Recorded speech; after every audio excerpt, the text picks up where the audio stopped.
Bonjour, aujourd'hui je te propose un petit problème très amusant que nous allons résoudre de deux façons différentes.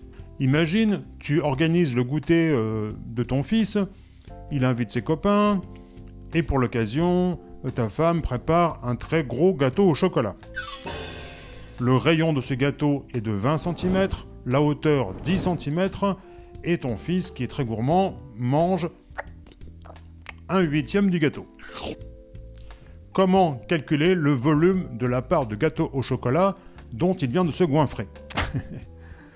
Bon, si tu as dépassé l'école primaire, ça ne devrait pas être difficile pour toi. Mais nous allons procéder de deux manières, comme je te le disais. Donc, manière école primaire, et puis nous allons aborder le calcul du volume du gâteau par un calcul intégral. Je sais bien que nous n'avons pas besoin de passer par le calcul intégral pour déterminer le volume d'une part de gâteau, mais c'est juste un prétexte pour apprendre à utiliser le calcul intégral. On fait ça ensemble? Je te laisse réaliser l'exercice par toi-même et nous nous retrouvons ensuite ensemble devant le tableau noir pour la correction. Si tu connais le rayon 20 cm, c'est déjà pas mal. Et puis une hauteur qui fait 10 cm, c'est pas mal aussi. Voilà. Bon, c'est juste des nombres simples, mais c'est pour pouvoir faire des calculs très simples au début. Et puis après, on va voir avec la méthode par les intégrales comment on peut s'en sortir. Donc, j'espère que tu connais la formule pour calculer la superficie, l'aire d'un disque. L'aire d'un disque, c'est pi r carré.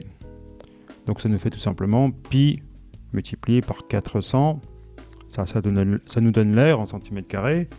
Et pour avoir le volume, je multiplie par la hauteur, donc ça fait 4000 pi. Sauf que le gamin, il mange pas tout, heureusement. Il mange seulement une part sur 8, donc le gâteau est divisé en 8 parts égales. Donc il mange 1/8 du gâteau, et donc 4000 divisé par 8, ça fait 500 pi. Donc c'est 500 pi centimètres cubes. Alors si tu veux l'avoir avec une valeur approchée, on va calculer 500 multiplié par 3,14. On va prendre 3,14 pour pi, pas la peine de trop se casser la tête quand même. C'est juste pour avoir une estimation. Et puis voir si c'est cohérent avec les données du problème. Parce que c'est pour ça que j'aime bien les exercices de maths appliqués à des situations courantes, enfin des situations de la vie courante. C'est que il faut que tu puisses faire le lien avec la situation et que tu te dises est-ce que mon résultat est cohérent ou pas, quoi, avec la réalité.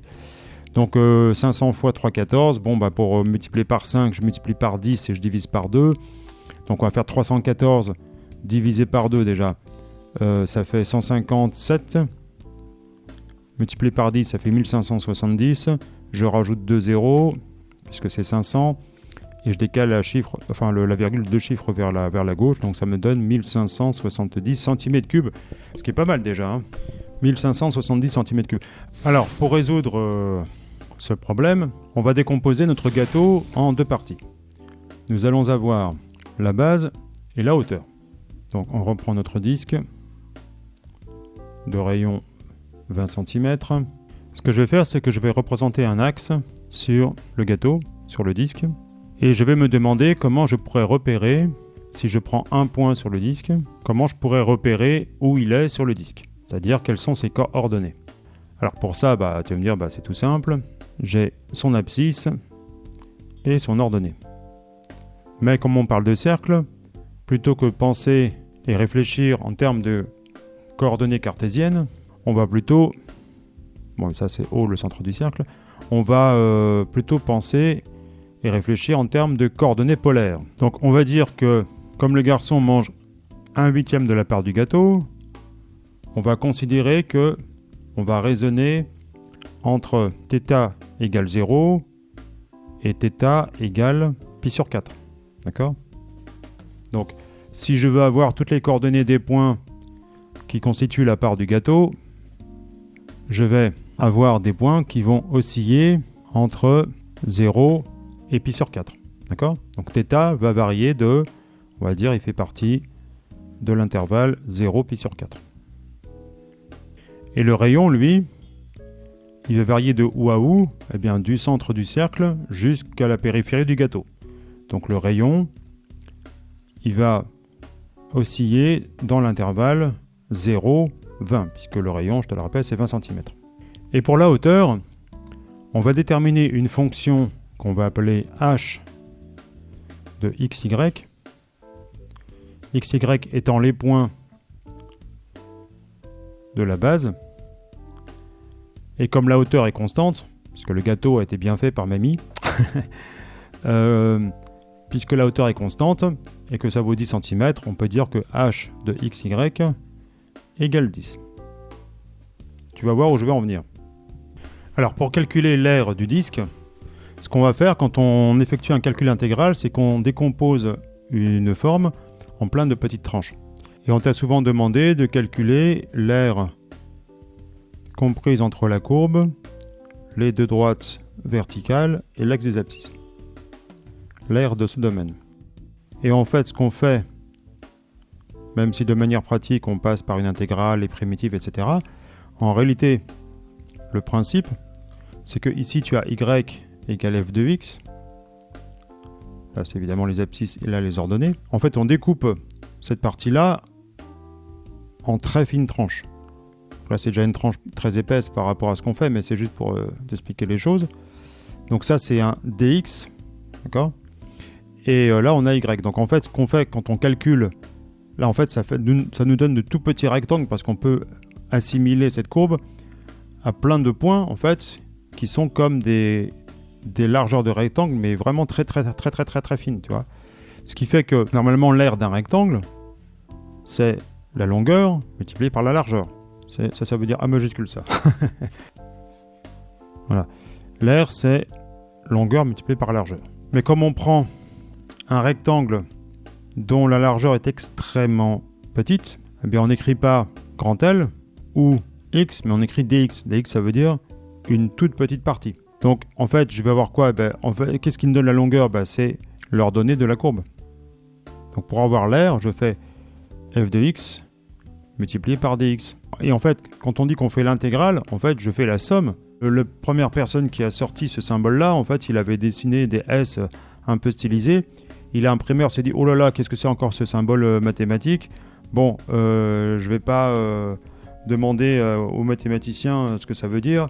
Ça doit être un symbole. Il a trouvé la manière de représenter ça de manière en impression. Mais en fait, lui, il voulait simplement écrire un S.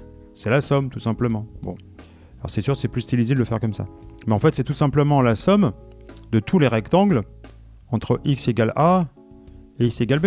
C'est juste une somme de rectangles, tu vois. Donc ça, c'est la manière dont on calcule l'intégrale. On fait varier x de a à b et on calcule la somme de tous les rectangles, enfin de toutes les aires des rectangles. Sauf que là, on n'a pas un rectangle, mais on a une portion de disque. La longueur de l'arc, c'est quoi ? Le périmètre du cercle, c'est 2πr.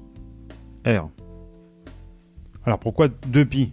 Parce que quand tu fais le tour du cercle, tu franchis un angle de 2π. 2π radians. Là, c'est π sur 2, π, 3π sur 2, 4π sur 2, ce qui fait 2π. Mais en réalité, c'est simplement l'angle que tu multiplies par le rayon. Donc on va dire que le périmètre d'un arc de cercle, c'est simplement l'angle multiplié par le rayon. Mais comme on va faire la somme de plein de tranches, plutôt que de prendre directement l'angle, je vais prendre des morceaux d'angle, donc dθ. Donc je vais dire que le périmètre, c'est dθ multiplié par r. Et les morceaux, je vais les faire varier comment ? Quand je prends un tout petit morceau de gâteau, je fais varier l'angle, je vais faire aussi varier la hauteur entre le centre du cercle et la périphérie du cercle. Donc je vais multiplier ça par dr. D'accord ? Donc ce qui va me donner l'aire du disque, ça va être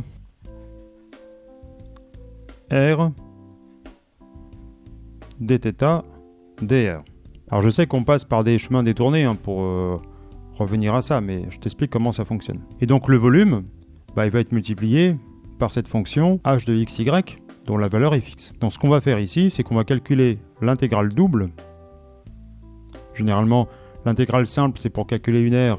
L'intégrale double, c'est pour calculer un volume. Donc on calcule l'intégrale double sur un domaine, qui est notre gâteau, ou plutôt notre part de gâteau. De quoi ? Eh bien, la hauteur du gâteau multipliée par son aire, pour avoir le volume. Donc 10 r dθ dr. Θ, il évolue entre 0 et π sur 4, puisque π sur 4, c'est 1/8 de 2π. Et r, lui, il varie entre 0 et 20, puisque r égale 20 cm. Donc je vais déjà m'occuper de l'intégrale dr. Je dois trouver une primitive de 10r. Je sais que nous n'avons pas terminé la résolution de cet exercice, mais si à ce stade tu as apprécié cette vidéo, clique sur le pouce en l'air, le j'aime de YouTube, et tu peux même écrire un commentaire, poser une question ou plusieurs questions si tu as des soucis de compréhension. Je te réponds sans faute dans les 24 heures. Allez, merci de ton effort, on retourne à la correction de l'exercice. Je peux me référer à la dérivée de u puissance n, qui est n un par u'.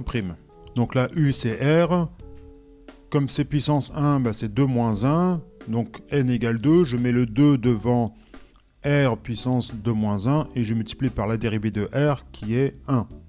U puissance n c'est r carré, et ses dérivées c'est 2r.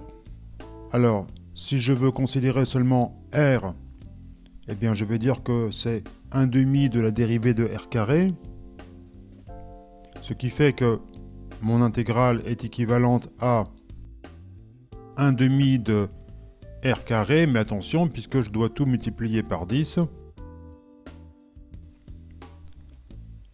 ce qui fait 10 divisé par 2 égale 5, r carré à prendre entre 0 et 20, c'est-à-dire 20 au carré moins 0 au carré. 20 au carré, ça fait 400, et 400 fois 5, ça fait 2000. Donc nous pouvons remplacer l'intégrale de 0 à 20 de 10r dr par 2000. Et comme nous avons le dθ, eh bien ça nous donne une nouvelle intégrale à calculer, intégrale de 0 à pi sur 4 de 2000 dθ. Ça c'est très simple à déterminer puisque ça fait 2000 fois l'intégrale de 0 à pi sur 4 de dθ, et une primitive de dθ est tout simplement θ. Donc nous avons 2000, facteur de θ à prendre entre 0 et pi sur 4. Je remplace θ par pi sur 4, puis θ par 0, et donc ça nous fait 2000 pi sur 4, ce qui fait bien sûr 500 pi. Et n'oublie pas, l'intelligence mathématique, c'est la formule magique pour comprendre l'univers.